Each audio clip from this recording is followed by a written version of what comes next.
different. It's almost like Downton Abbey, New York style. Yeah. You know, and it's kind of the clash of the two worlds, him learning how to adapt in her world because all of his clients are rich.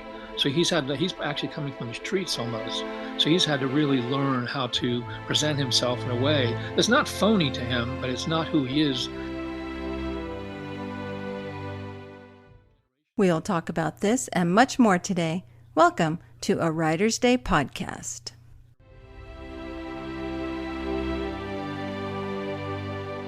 Hey everyone, welcome back to Writer's Day podcast. I'm so excited to have you here with me today. I know you have a choice as to which podcast you want to listen to, and so I am honored that you've chosen to spend a few minutes with me today. And if you like what you hear, please consider subscribing and following me and leaving me a review. I would love to know what you think of a Writer's Day. And head over to my website, that's right, artbyruth.com, to sign up for my newsletter because I've got big news coming up, a cover reveal for my next novel. And when you sign up for my newsletter, you'll receive a free PDF copy of a short story I wrote and more news about upcoming projects as well. And so head over to artbyruth.com and sign up for my newsletter today. And also, if you have read one of my books, please consider leaving a review. If you read my Christmas book, Bridges of Hope, or my suspense novel, Fatal Chapters, head over to Amazon and just leave me a review, a 1 or 2 sentences. That's all it takes. And let me know what you think. You'd be amazed at how reviews help authors like me to keep writing. They are vitally important on Amazon. And they encourage writers like me to keep going on my writing journey too.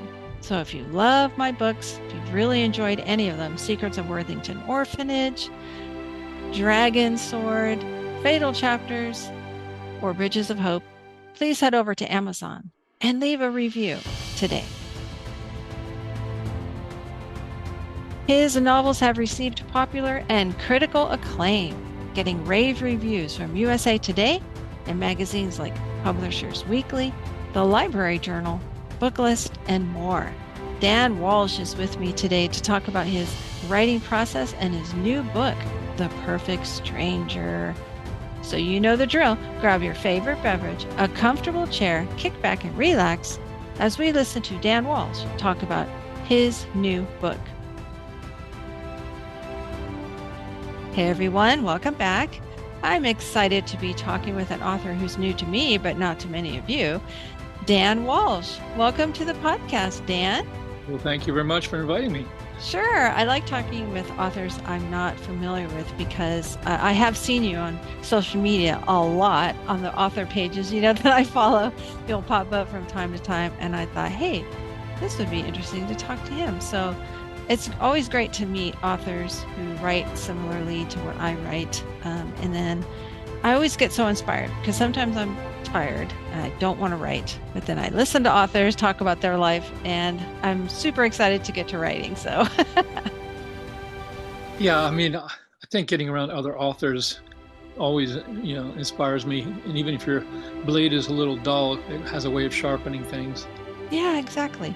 Well, why don't you tell my listeners a little bit about yourself and then we'll talk about your book, The Perfect Stranger. Okay, I'll give you the short summary. My story as I began, my desire to write and thinking that I was going to write for my life career began in 11th grade. And it happened as a result of just accidentally taking a creative writing class that it just turned me on. I loved it and I got A+, and the teacher was just somewhat enamored with my work. Before the summer began, she pulled me aside and said that she thought I was probably the most naturally gifted writer she'd ever taught. Wow. And that I could actually be a writer in my mind at that age, pretty influential. But things actually turned completely different. The next year, I became a Christian and radically converted from a drunken surfer bum to a very, ardent, passionate follower of Christ. And then I find myself just really wanting to know the Word. And my desire for writing fiction kind of took a wayside to knowing the Bible and knowing. So I wound up getting married a year out of high school, and experienced what they call a call to ministry and preparing for ministry, became a pastor at age 28 and did that for 25 years. So Wow. uh, there was nothing in that story. It looked like the fiction thing that I had in my heart at high school was just I thought, well, maybe the Lord will let me do it when I retire. I never lost my love of it. I read fiction just for recreation the whole time, the whole 25 years, but the idea of writing just wasn't there. But I started burning out around year 22. And after getting some advice and counsel, especially from my wife, she suggested she remembered how much I liked to write when we met. And she suggested I start, write. So that was around Christmas time. And I wound up just getting inspired. I always get inspired at Christmas. And I just really prayed. I wanted to write a Christmas novel. And I came up with a story called The Unfinished Gift. Well, that's what we later called it. At the time, we didn't know what to call it. But I spent probably a year, next year, writing that book, and I didn't have any connections at all in the publishing world. I was a pastor, right? My whole world was public. I mean, it was pastoring and, you know, people like myself. And back then, it was before Amazon had become a thing, before ebooks and Kindle. It was around 2008.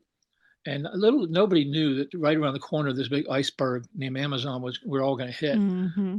At that point, publishing was very much the idea that you had to get a top agent to take you on, and then it was up to her to get you lined up with one of the big five publishers in Christian fiction. And if you didn't get that deal, you just kept trying because there was no other way to get your book into the bookstores on your own. Yeah. There's no such thing as indie or self-publishing. That was totally a dead end. Um, Fortunately for me, after finishing this book and getting it cleaned up as best I understood from the books I was reading at Barnes and Noble about how to write, I went ahead and took a chance and sent it to these three different agents seemed to me to be top shelf agents, expecting to be rejected. Everything I read said you're going to get rejected like 50 times, but get used to it, right? Well, the first Mhm. three I sent to, two of the three got back to me within 2 weeks saying, "I love this. Please sign with me. I want to represent you." Wound up signing with one, and to my great surprise and shock, she had a contract with one of the top five publishers like 5 weeks later. And that Nice. by the next, here I was the next Christmas. My wife is taking a picture of me in our local Barnes and Noble. And there's a hardback book, Christmas book with my name on it. And the book did very well. It won two Carol Awards, Best Debut Author and Best Historical Fiction. And my publisher was pretty much just begging me what else did I have? And if you have to remember, I was writing this to relax. I wasn't thinking anything would come of it. And so all of a sudden, my publisher saying, "No, you can't write a book this well and not have a lot more books in you." So we talked about it together, and came up with a sequel idea, which I pitched to them, and they bought it. And I wrote the second book, and that book came out, which was much more. It was a much more romantic story. It was like I didn't know of Nicholas Sparks, but apparently it made everybody aware, or made them think of Nicholas Sparks when they wrote it. So my publisher said, "That's how we're going to brand you," and they bought the book instantly and called The Homecoming, and it also did very well. And all the reviewers started comparing me to Nicholas Sparks, and so I actually went out and watched a few of the movies made by his books just to say, "Okay, who is this guy?" And it made me aware of, okay, that's why they're comparing me. I understood, even though obviously there's differences. I got the reason why they were calling me that, but they really wanted to brand me like that. Like this is your lane. We want you to write books like that. And I did. I enjoyed them. And after the third book, they were pretty much begging me to go full time. They said, we really need 2 books a year from you. The demand for your books is much greater. Can you? And I was at the 25-year mark as a pastor, and it really felt like the Lord had opened a door that was just ridiculously too good to be true almost. And so I turned the church over to a younger man and retired from ministry and began writing full time in 2010. And since then, I'm working on novel number 30. I've been writing full time ever since. I wrote with my publisher for the next dozen books. I did a dozen books with them, but by then, that's when the whole indie publishing, self-publishing, Amazon, Kindle had exploded. Hmm. Yeah. And I could tell over a few years that it would be better for me to go indie. And so when my contract ended with my publisher in 2015, I didn't renew. I went to decide to make the leap to go out and write on my own. One of the reasons I was really looking forward to doing that was I liked writing the books that they had branded me, the Nicholas Sparks type books, but I also wanted to write suspense novels, which they wouldn't Mhm. let me write. And other stories that I wanted to write, they also said that's not your brand kind of thing. So fortunately, as there being indie, I was my own boss. And so from then on, I started publishing both kinds of books. And it didn't hurt me at all. My books, my sales have more doubled or tripled from what they were as a traditional author. And my audience, my readers didn't seem to mind at all that, Mhm. me switching genres, so to speak. So it's been really much better for me uh, since 2015 when I decided to make that leap and just started writing under my own imprint. That's wonderful. Did you ever get back to that teacher and let her know that you made it as a writer?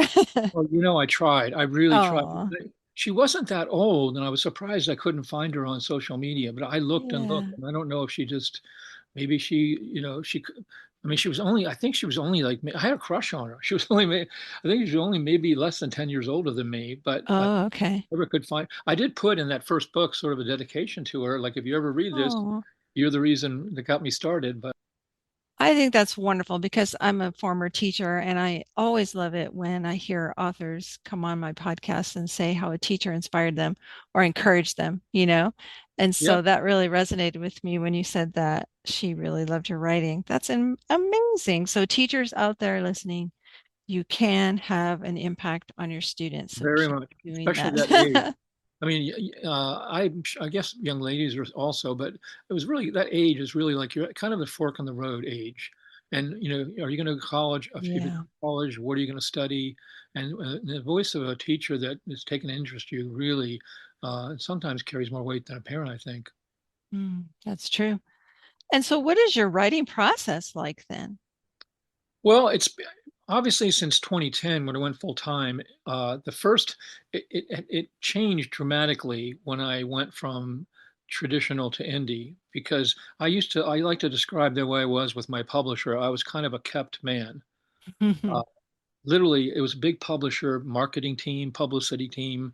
When I'd ask them what they wanted me to do, they said, just keep writing books like these. We have Yeah. people to do this stuff. And I really had nothing to do but the writing. When I went, I knew that I was going to come to an end when I went on my own because it was going to be me and my wife, right? Hmm.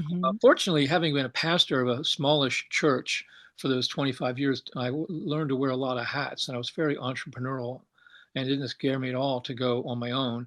So my process after becoming an indie was, well, I say dramatically affected because now I'm wearing all the hats, all the publishing hats. So my process is basically in the morning, and I don't get up early. I get up when I get up. Hmm. But when I get up and I work from home, uh, I'll do all of the with my over my coffee. I start doing all the what you call non-creative tasks, all the publishing, marketing stuff in the morning, emails, social media, all of that stuff. Uh, and then by lunchtime, I guess I don't know if it's which brain, left brain or right brain, but I shift to the other side of the brain and from the afternoon after lunch until dinner, I write. And my goal is to write one, what I call keeper chapter an afternoon. And I Mm. write 5 days a week. I don't, um, and pretty much if I do that and stick to that schedule, I wind up, uh, able to knock out two books in a 12-month period. And that's why I'm saying, now I'm at it 15 years and I'm just about the 30th book. So it's been working out pretty well as far as a system. Yeah, I always wonder about that, about people's writing processes. And so that's similar to my own. I understand exactly what you're talking about. But why didn't you try to do hybrid? Stay with your publisher and write what they want, and then do the books you want on the side? Well, they wanted me to keep writing two books a year. And also, they only wanted me to write the books that they wanted, and it would have taken up all my time.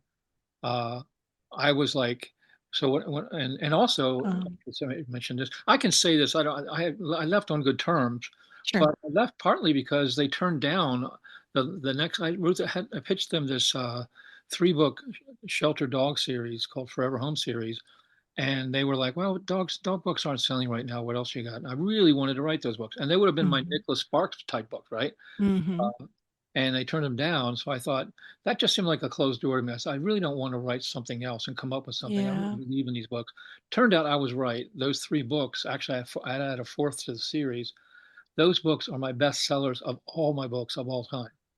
I mean, literally, Yeah. the Rescuing Finley, the book that was the lead off book for that series that they turned down, has it's got like something like 5,500 5-star reviews. And Wow. the series itself, all four books, have over 10,000, 11,000 reviews. I would say it's a fan favorite. And here the publisher saying, yeah, I don't think we're going to do that. So I'm really glad I listened to my own instinct, which was write these books because I really believe Yeah. in them. I think, Yeah, I think that's important. You believed in the story. And so that probably came through in your writing and excited the readers. yeah. And but what I did was, so I wrote a suspense novel, which was my first offering in that total breakaway genre. Oh, And they were like, they loved the idea, but they said it's not for you because that's not your brand.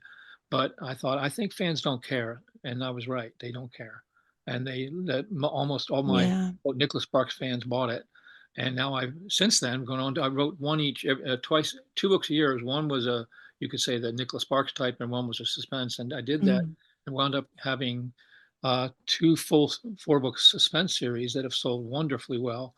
Uh, and so now I have, both kinds of books I'm writing.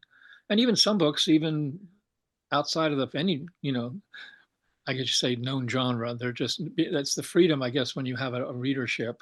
Uh, Hmm. you take a chance that they might go with you if you do something that's not, along the strict, path.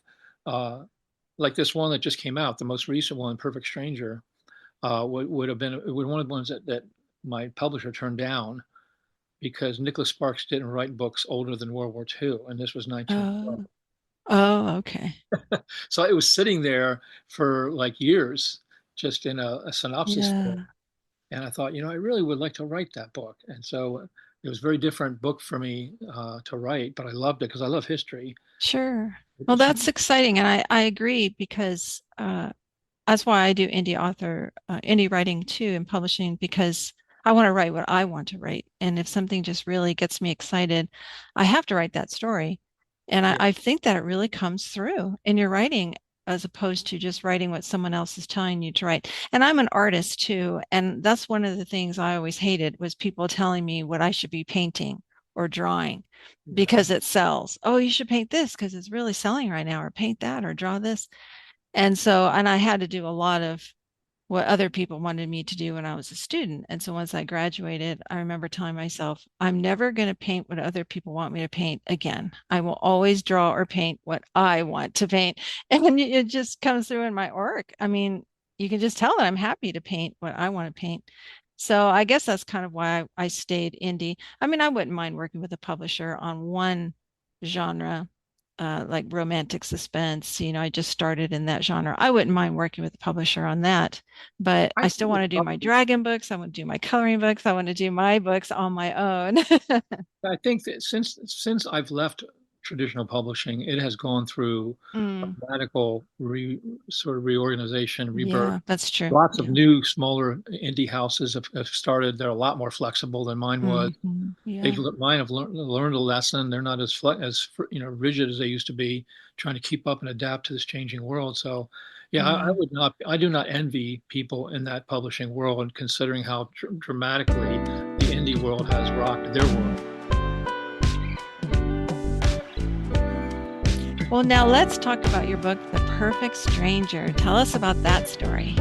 Well, this is if anybody's if I just mentioned the Titanic movie, most people are familiar with that. This is set in the month the Titanic sailed. It's not about the Titanic, but just give people a framework that they can instantly connect to. If you can Mm, remember the Titanic movie, you hmm. can all the scenery because this is like it's sort of like the end of the Gilded Age Yeah. Yeah. in New York City, and it's about this guy who comes in to New York from San Francisco. He's an unknown. He's not, and he falls in love with this. He becomes a businessman and becomes very successful. And he falls in love with this young church gal, and she loves him. But her parents and all that are part of that aristocratic class, and he really has to prove himself. and there's so little known about him. And he seems like in the too good to be true category. And then of course things start to happen. Even the very first chapter, she gets her little world gets rocked, and I won't give away but you even by the if you read the first chapter even on Amazon, you'll see what I mean. Okay. And her all of a sudden she's having to is this the right guy for me? Is this even a guy I should be with? And yet everything about him tells her he is. Uh, and so it becomes Mm. this. What's really fun too is that age is so different from our age. I Hmm. mean, it's very different. It's almost like Downton Abbey, New York style. Uh, Yeah. and so it's kind of the clash of the two worlds. Him learning how to adapt in her world because all of his clients are rich. So he's actually coming from the streets almost. So he's had to really learn how to present himself in a way that's not phony to him, but it's not who he is. And he's also not trying. They're all born that way. They're born into it sometimes generationally, Hmm. with this wealth. And he's just, but it was a fun story to write. I loved writing it every day. I looked forward to writing it. It just flowed. It was so easy to write. And then I was wondering how it would be received, and it was my great surprise. In 2 months, it had over 600 5-star reviews. And it Nice. sold really well. I mean, I even got some bonus stuff from Amazon because of how well it sold. So I was just because you think, okay, this is my 29th book. I should be pretty confident. I wasn't. As I'm releasing it and waiting for the first few weeks, I'm as nervous as can be. Is this the one they finally say, oh no, this is the dud? You know, this is the one that, Yeah. no, he's lost his edge. Well, so what inspired you? Was it the Gilded Age, that historical period, or was it the Titanic? Or... It probably is. I love history, and Hmm. I've always been this way. My first novels with them were historical. Something about when I read history or watch history, it's almost like in my mind, I go there as if it was a time machine. Like, because I know Hmm. that none of us can control the circumstances of our birth. And I'm like, I could have been born in that era and what it would have been like to be living in that era. And I feel it, I see it. And so when I was this era, I got this story again back when I was with my publisher, and I thought they would love it. They loved it. But because of the Nicholas Sparks brand, that's the only reason they rejected it. They thought this would be a great Oh, story for you to write, but it's outside the lines, kind of like we're yeah. outside the lines. So Well, I pulled it out, now that I'm free, and I looked it over and I thought, I still like the story. And I just decided to take a chance on it. that's great. Yeah, that's one of my most favorite eras because of McKim, Mead, and White, their architectural style. I used to pour through the books of their architecture, the Newport, Rhode Island mansions and Oh, the nice. Vanderbilt houses, and Yeah, both that whole uh, Avenue, it was like most of those are gone, but there's mhm. one nice thing about it is most of those are preserved uh, Yeah. in photographs, some with videos. I want to go see some of the mansions in Newport. We toured the Vanderbilt Biltmore Estate in North Yeah, Carolina. That was yeah, incredible. But yeah, yeah, that's one of my most favorite eras in American history. So whenever a story is set during that time, I get excited about it. I didn't really like the HBO show, The Gilded Age, that much, but I've seen other movies set in that time period, and it's just remarkable. That yeah. sounds fascinating. I love that. Well, so what's coming next for Dan Walsh? Well, I struggled for a little bit about what to do next, and had Mm, a lot of people give me advice, but the response to this book was so strong, and everybody's saying, when's the next book coming out? Because they're kind of used to me now. It's funny, when I was with my publisher, they only wanted me to write standalones because Nicholas Sparks wrote standalone, and I really wanted to write books in series. So when I became an indie, all I did was write one. Yeah, at least I wanted to have at least 4 books if I could in a series.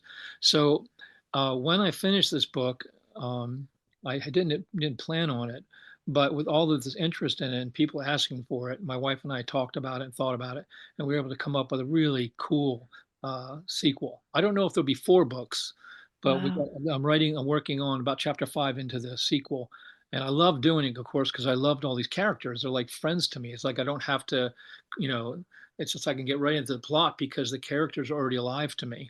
Mhm. So that's one of the benefits of writing a series. Very nice. And so, what marketing tips could you give an author, an indie author out there? I mean, I've tried Amazon ads before. Do you use those? No, Don't I do I, Amazon. did- I used ads for a while, trying it was just so much work. Yeah. And the return for the work was like, okay, I don't know.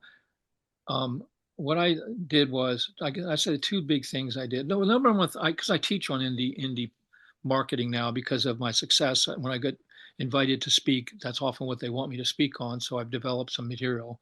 I know we don't have time to get into that here, but uh, at the very first thing I'd say may sound a little silly, but I would say the most important thing is to learn the craft and write a great book, because very it's very easy to market a great book. It's very hard to market a mediocre one. And the second thing would be, I would say, from a marketing standpoint, I found BookBub to be a much better path. They don't say yes all the time. You have to keep knocking on the door, but the return on investment from BookBub for me has just, I always will do a BookBub feature deal, and I always offer it free for 5 days. And then I have the third one would be, I call it marketing from the back pages. I use the back pages because I'm believing that I'm going to have a reader at the end who's very excited about the ending, and now they want to know what's the next book. So I give them the next book. In the very back pages, the very first thing they read, want to read more? And I Mm, offer them, the next 3 or 4 chapters of the next book in the series and a link at the end. And then I say, obviously, before I even get there, though, actually, I have a little one-page thing where I say, I kind of want to help the author. And I kind of play the violin a little bit about how important reviews are to hmm being able to write full time. And I actually leave a link right there in that little peel to please click on this. That takes them right to the place where they can leave a review on Amazon for that book. And then hopefully then they start reading those 3 or 4 chapters and get hooked. And now those 3 or 4 chapters, they're paying for it. The first one maybe was a freebie. Ooh. The next books they're reading. And I've had so many people email me, told me I started that and I wound up reading all of your books over the next three hmm months. you know, That is a so great idea. I have never done that. That is a great idea. Oh my and goodness. it doesn't cost any money. Yeah. And you're talking to the reader. Right. It's so personal. You're actually talking to them and And what offering I'm them saying is something. true. I mean, literally, I know I used to be when I was with the publisher was all about I got all these big celebrity endorsements. hmm When I went on my own, I thought, I'm looking at Amazon. What I'm caring most about are the reader reviews.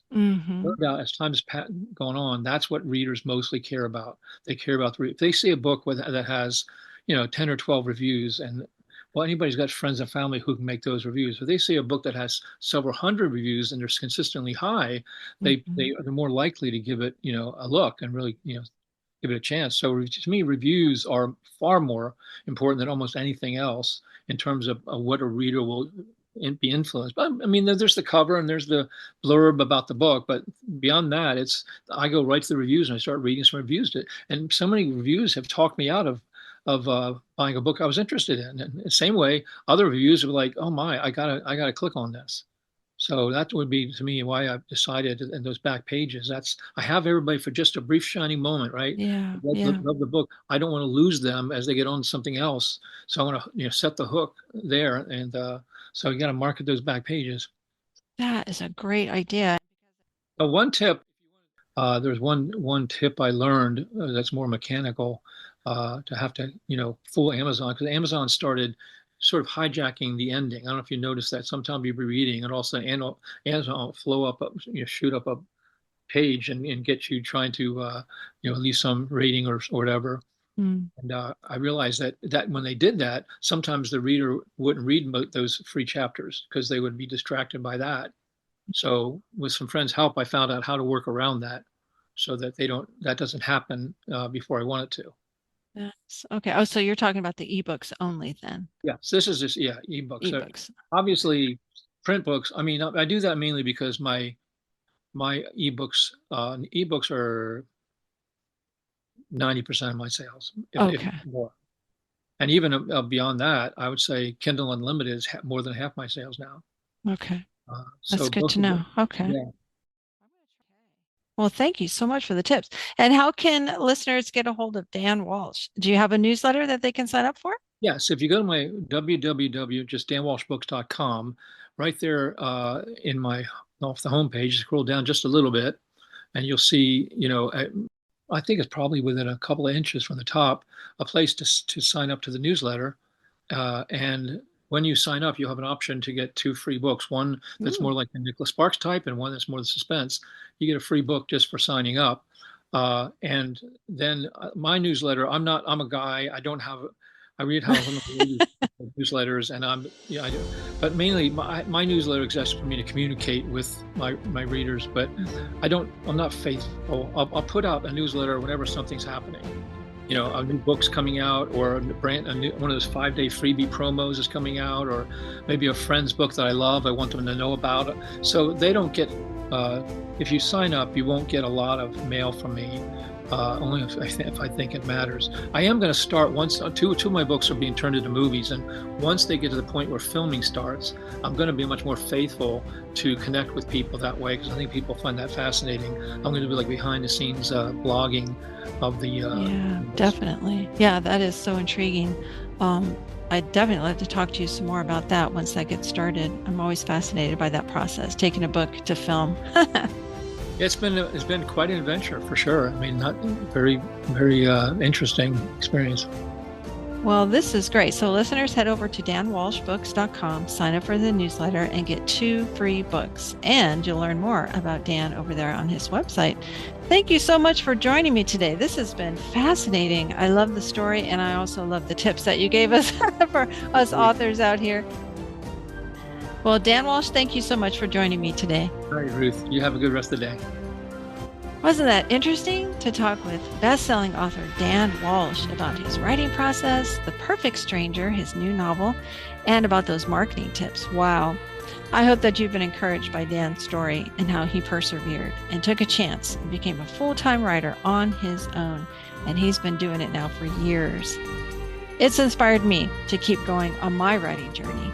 And that's what it's all about. Not giving up, overcoming obstacles, being true to your story, true to yourself, and writing the books that you want to write. It's just so inspiring. My thanks go out to Dan for that chat.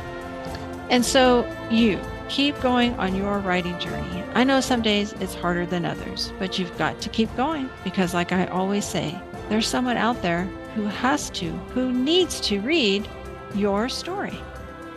And so persevere to the end. Until next time, thanks for listening. God bless.